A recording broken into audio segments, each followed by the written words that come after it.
ஏழை எளியவர்களுக்கு 392 வீடுகள். நாங்கள் இவ்வளோ நாள் குடிசை பகுதியில் தான் வாழ்ந்துட்டு இருந்தோம். நாங்கள் ரொம்ப அவதிப்பட்டிருக்கோம். நாங்கள் இந்த இடத்துல இப்போ எங்களுக்கு இந்த 14 அடுக்கு மாடி முதலமைச்சர் அவர்கள் கட்டி கொடுத்துருக்காங்க. 63 கோடியே 34 லட்சம் மதிப்பீட்டில் கட்டி கரத்தில் ஒப்படைத்த முதலமைச்சர் ஸ்டாலின். பாத்ரூம்க்கு அதுக்கு எதுக்குமே இல்லாம தான் இருந்தோம். இதில் பாத்ரூம் வசதி இருக்கு, லிஃப்ட் போட்டு கொடுத்துருக்காங்க, குழந்தைங்களுக்கு பார்க் கட்டி கொடுத்துருக்காங்க, வயசானவங்க லிஃப்ட்ல ஏறலான்னு லிஃப்ட் போட்டு கொடுத்துருக்காங்க.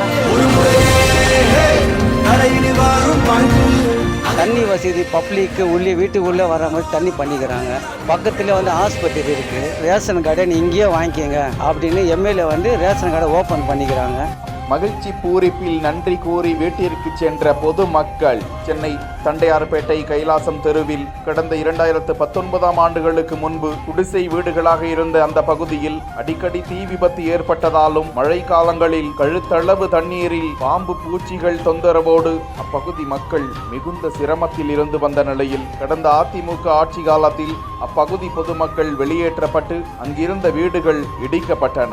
அதன் பிறகு பணிகள் முடங்கிய நிலையில் 2021 ஆண்டு திமுக ஆட்சி பொறுப்பேற்ற பிறகு சட்டமன்ற உறுப்பினர் ஜே எபினேசர் அப்பகுதி பொதுமக்களுக்கு விரைவில் வீடு கட்டித்தரப்படும் என உறுதியளித்திருந்த நிலையில் தற்போது கட்டிட பணிகள் முடிவடைந்து ஒவ்வொரு வீடும் 420 சதுரடியில் ஒரு ஹால், சமையல் அறை, நவீன கழிப்பறை, ஒரு படுக்கை அறையுடன் 14 மாடி கட்டிடமாக கட்டப்பட்டு லிஃப்ட் வசதி, வாகனங்களுக்கான பார்க்கிங் வசதி, குழந்தைகளுக்கான பூங்கா வசதியுடன் கூடிய வளாகமாக அந்த குடியிருப்பு கட்டப்பட்டது.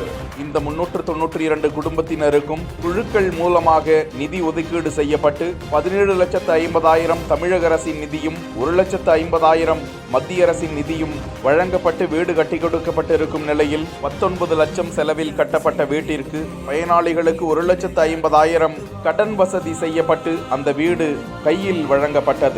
இந்நிலையில் தங்களால் 1,50,000 பணம் முழுவதுமாக செலுத்த முடியாது என அப்பகுதி மக்கள் கோரிக்கை வைத்த நிலையில் மாதந்தோறும் 500 ரூபாயை செலுத்த ஏற்பாடு செய்வதாக சட்டமன்ற உறுப்பினர் ஜே எபினேசர் உறுதியளிக்க கடந்த 30 ஆண்டுகளுக்கு பிறகு புதிய கான்கிரீட் வீட்டிற்கு செல்லக்கூடிய அந்த மக்கள் மகிழ்ச்சியோடு வீட்டிற்கு சென்றிருக்கிறார்கள்.